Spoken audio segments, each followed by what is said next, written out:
So there is this irresistible divine urge within us. The prayer for a new minister says that God already made us whole. Our joy is to know it.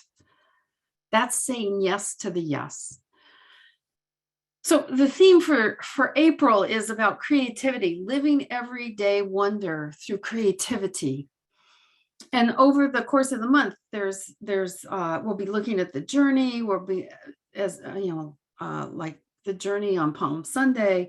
We'll be looking at the transformational episodes that cause us to shift, like in the Ramadan that's going on now, and Lent and Easter and Passover all are happening this month. And then finally looking at bringing our creativity into the world, becoming our authentic self, becoming a fuller and freer expression of our truth. But today we're going to, today we're going to focus on saying yes to the yes. Because one thing I know, we all know, is that the universe always says yes. The law of cause and effect, a law of attraction, whatever you want to call it, has so many aspects to it, always responds yes. So before I get into that, I want to tell you a parable from the tradition in Ghana about a farmer who is looking for a bird to bring back to his farm. And he finds this baby eagle and brings it back and puts it in with the chickens and ducks and geese. And this eagle patterns off after the chickens and starts pecking for food in the dirt and doesn't fly other than the little bit all the other chickens can fly. And a couple years go by, and this naturalist comes walking through and says, "Farmer, do you realize that that's an eagle with the chickens?" And the farmer's like, "Well, yeah, but he thinks he's a chicken now, so he's a chicken." And this naturalist just really, can't handle this, just really can't handle this, being the activist that I probably that she is. I'll say she. Why do I have to say he all the time? So she takes this eagle and holds it up and says, "Eagle, you are of the sky, not of the earth. Spread your wings and fly as you were meant to." And the eagle looks down and sees all the chickens and goes, "Hey, wait a minute, those are my buddies down there," and just goes right back down and continues to act like a chicken. And the naturalist is very insistent, and the farmer is saying, "See, I told you, he's a chicken now." And so this naturalist keeps working and eventually brings the eagle away from the farm up to a peak, just as the sun is rising, and holds this eagle towards the light, towards the sun, towards the rising of the light. And the eagle is scared and shaking and doesn't know what to do because its buddies are gone. And all of a sudden it looks into the light, and something transforms within this eagle, and it spreads its huge wings and takes off and flies off, never to return, and becomes the eagle it was truly meant to be. And that's what we're going to talk about today, because that eagle finally said yes to the yes. It let go of the past. It let go of what it knew and listened to that divine urge within to experience its wholeness and express its fullness of the life that it is. So we're going to start at the beginning. We're going to a little bit about creativity and what is that? And I'm not just talking about the creativity that we tend to think of when we look at artwork or hear a song or read a book or build sandcastles on the beach, whatever it may be. What I'm talking about is the creativity that can lead to that, but it's the creativity that is the act of expression. It's not the product or the performance that happens. It's the act of expressing. So think of it, one of the ways I like to think of it, and here's my little engineering background coming out, is I like to think of myself as being in this huge laboratory of the divine. And I can run all kinds of experiments. I can be that eagle and try something different, because the universe, God, spirit, whatever you want to call it, is there to be our partner.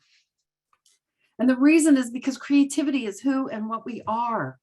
We are expressions of the divine. We are expressions of spirit. We are expressions of the one life. And there is an expression of this life that only you, only I, only you, whoever's listening to me right now on Zoom, on Facebook, whoever listens to this later, you are an expression of the divine. Spirit is always creating, and this time of year is the time that we can really see it. You see, the tiny little green leaves coming out. You see flowers and flower petals with the cherry blossoms around here. It's almost like snow. There's so many on the ground, and it's just this incredible expression of life. And it's really easy to see that is spirit expressing itself. But you know what? Spirit also expresses itself in all of the challenges that we have too. It's all God expressing itself.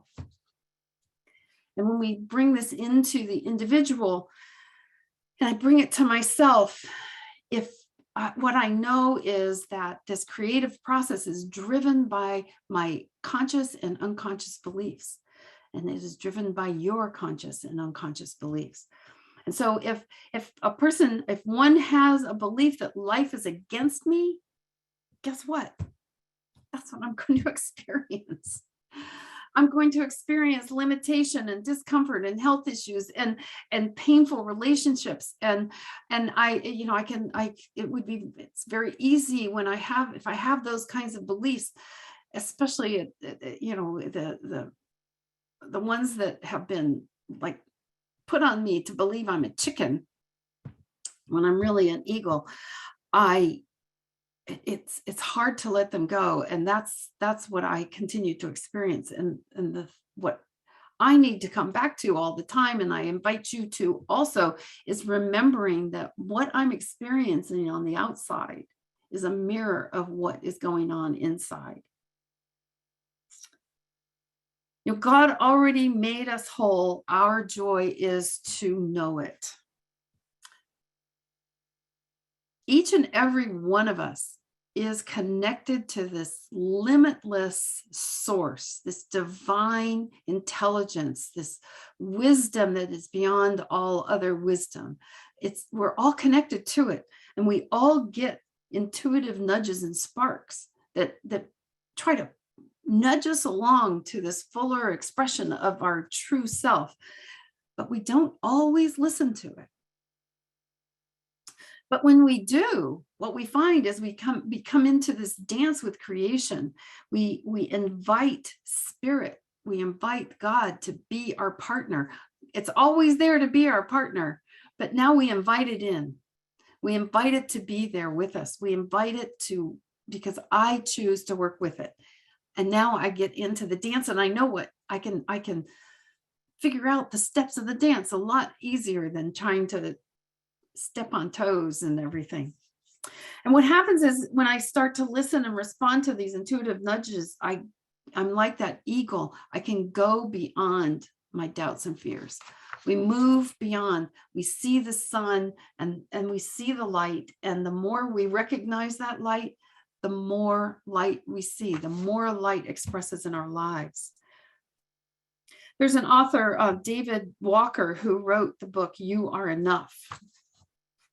And in it, he says, you are worth more than you will ever experience, but you will only experience what you think you're worth. And what that means is I can take the universe is there saying, come, have whatever you desire. This is your opportunity to allow me to express happiness and joy and abundance in every aspect of life. And I can either bring a little thimble, and the universe goes, I'm so joyfully filling that thimble for you. Or I can bring a tanker truck, and the universe goes, I am so joyfully filling this tanker truck for you, because it's limitless. It's never, there's nothing to stop it. So when I choose to know myself as worthy, I become more fully connected to the infinite. So the more worth I feel I have, the more I become conscious of and knowing of this incredible, wonderful, magnificent being that I am, the more fully connected that I am to this limitless source. And that we start creating, well, we create from that connection anyway, but the more we're aware of it, the more we create from it consciously, because we are the way that God shows up in the world. There's a song that I love, and those who were in my last Prac 2 class got a mug that says it. I am the place where God shows up. Each and every one of us who, if you're listening to my voice right now, and even if you're not, you are the place where God shows up, and only can show up the way you are. You're unique. There's nothing, no one else like you. So there's something that you bring to humanity that nobody else can. If you've been around this teaching for any amount of time, you've heard, and I've heard it here, heard Reverend Patrick say it many, many times, and I've heard it continue on. We say this a lot. We live, move, and have our being in God. And one of the ways it comes to me visually is I am a fish and God is the water. And I live and move and have my being in God. But when I look at the flip side of that, and I want to look at the flip side of that, because if that is true, then what that means is that this thing we call God, that we call spirit, is living and moving and having its being in us, in me as me. So the more fully I live my life, the more worthy I feel I am, the more conscious I become of this, the more it expresses itself as me. And the more joyful and fulfilled my life is. And how can I do this? How can I become more aware of that? Well, regular spiritual practice is what really cultivates that knowing. And a lot of us sometimes think spiritual practice means, oh, I have to sit, not I have to, I choose to, I get to sit down and meditate, I get to pray. But there's so many more things that are spiritual practice. Listening to the types of music that Cassie plays for us on Sundays, instead of music that's telling me how little I am and how small I am, but listen to the fact that there's something more. There's something more calling to say, express me. Listening to podcasts, taking a mindful walk in nature, observing the incredible creativity that is going on in our life, whether it's spring or summer or fall or winter. It's always happening. It's being present to the presence that opens us up to this as God living. So, pages stuck together. Hold on a second. Yes, of course. The universe only has one answer. And what is that? It's too bad we can't be unmuted, but you can still say it out loud. You can holler it. And if you've taken my classes, you know what that one answer is. If you've taken any classes in Science of Mind at all, or any New Thought, what you know is the universe can only has one answer, and that answer is yes. Because the law of cause and effect is unbiased and does not play favorites. In Science of Mind, there's there's many places, but there's two quotes that I want to read for you. One is on page 41. Ernest Holmes says, "The universe is impersonal. It gives alike to all. It is no respecter of persons. It values each alike. Its nature is to impart, ours to receive." Its nature is to impart, and it's ours to receive. And that's on page 41. On page 78, he goes on to say, "One of the most difficult problems to realize is that when we are dealing with the law of mind, we are dealing with an absolutely impersonal thing. It knows how to create without knowing what it creates. It knows how to create. And the way it knows how to create is from our thoughts,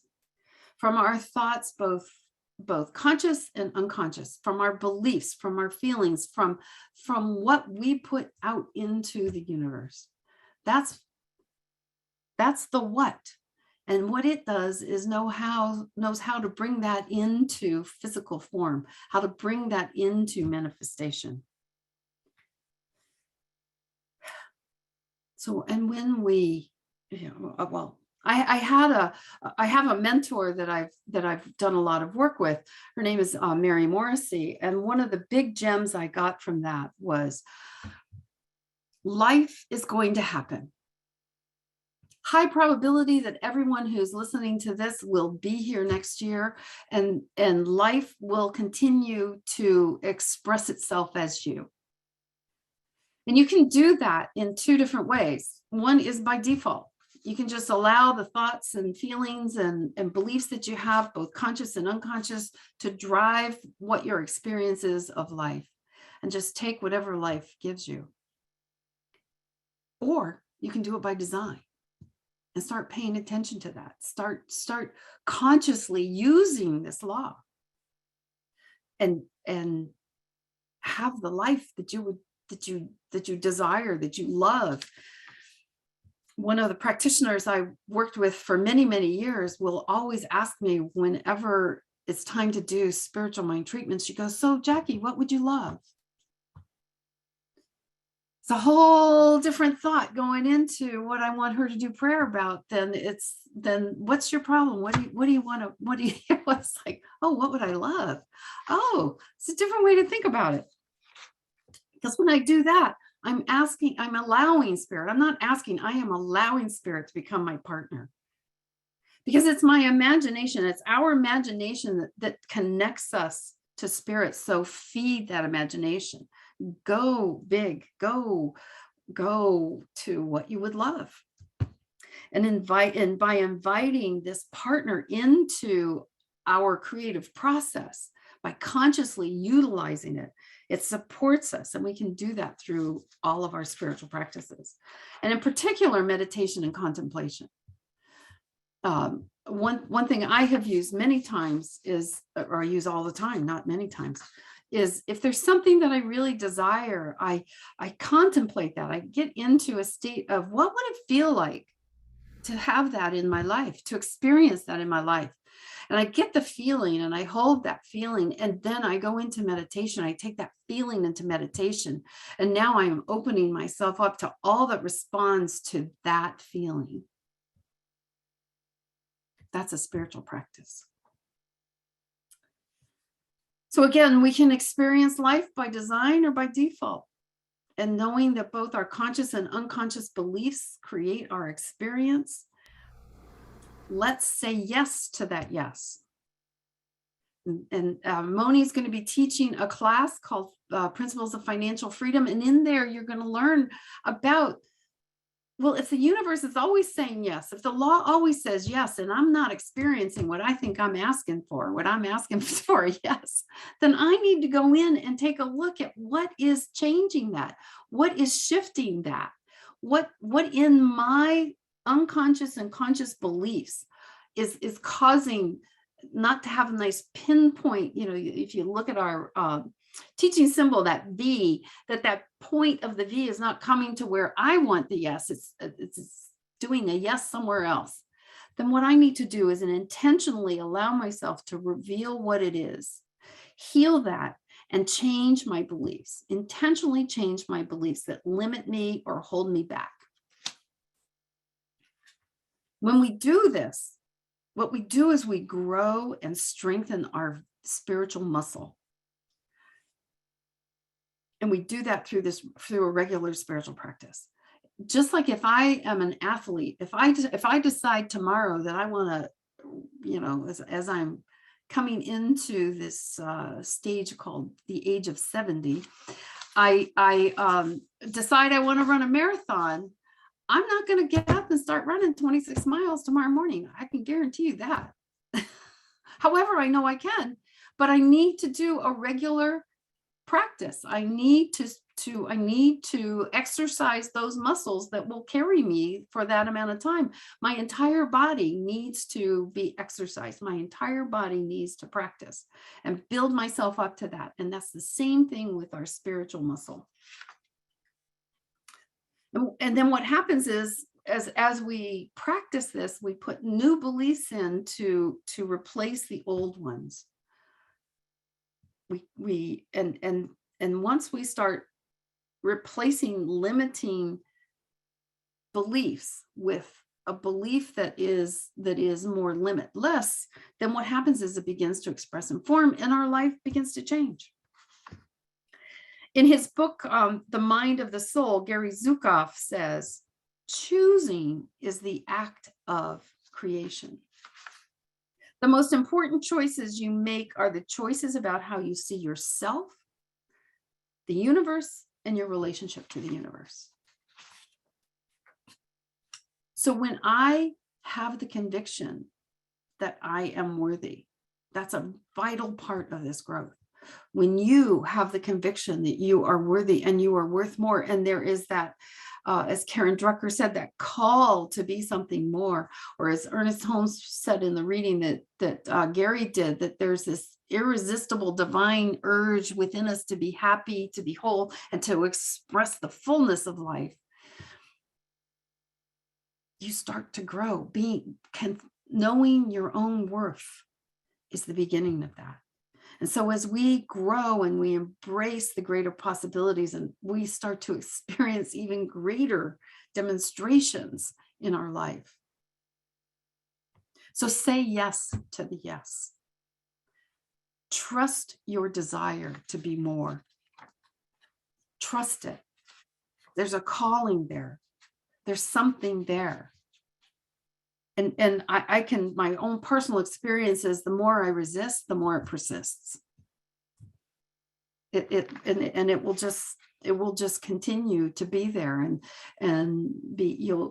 for me, it was continuing to be unsettled and continuing to know that there was something more that I needed to do. And it hasn't gone completely away yet. So one of the things we can do to trust this and to expand and to deepen and broaden our understanding, our knowledge, our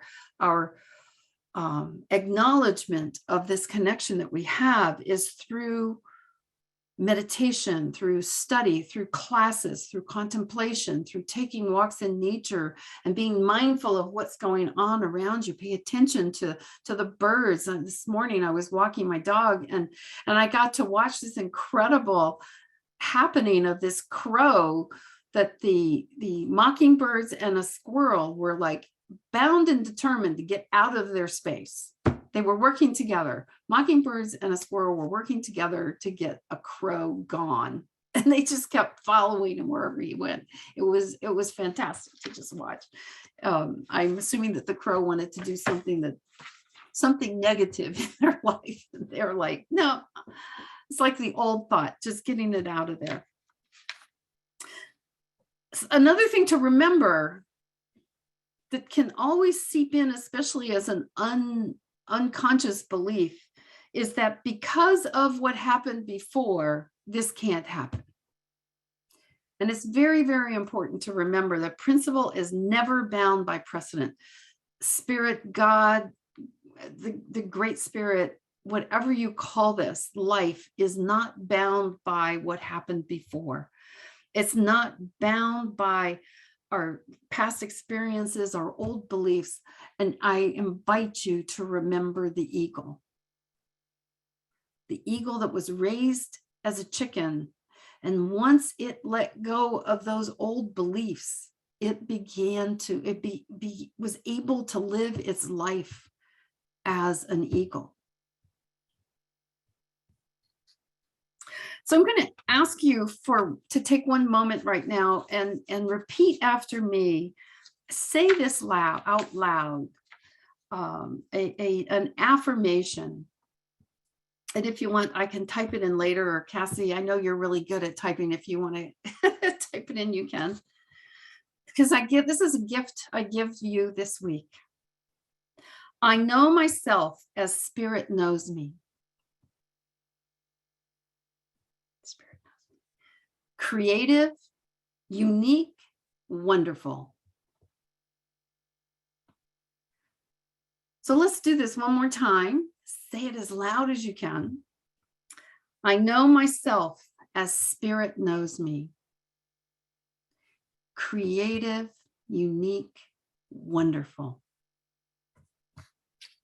And what I know is with absolute certainty that that is true of each and every one of you, and myself included. So I invite you this week to pay attention and to celebrate all the discoveries that you have, every demonstration that you have, no matter whether it looks small or large. I mean, it could be that, oh, I'm in a rush. I desire to have a really close parking spot, and boom, there's one, and you get it. Even that, or as huge as you want, because everyone is evidence that you are in partnership with God.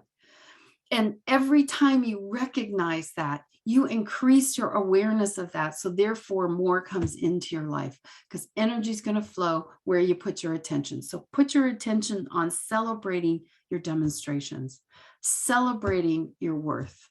Pay attention to all the things that tell you how worthy you are, and go for it.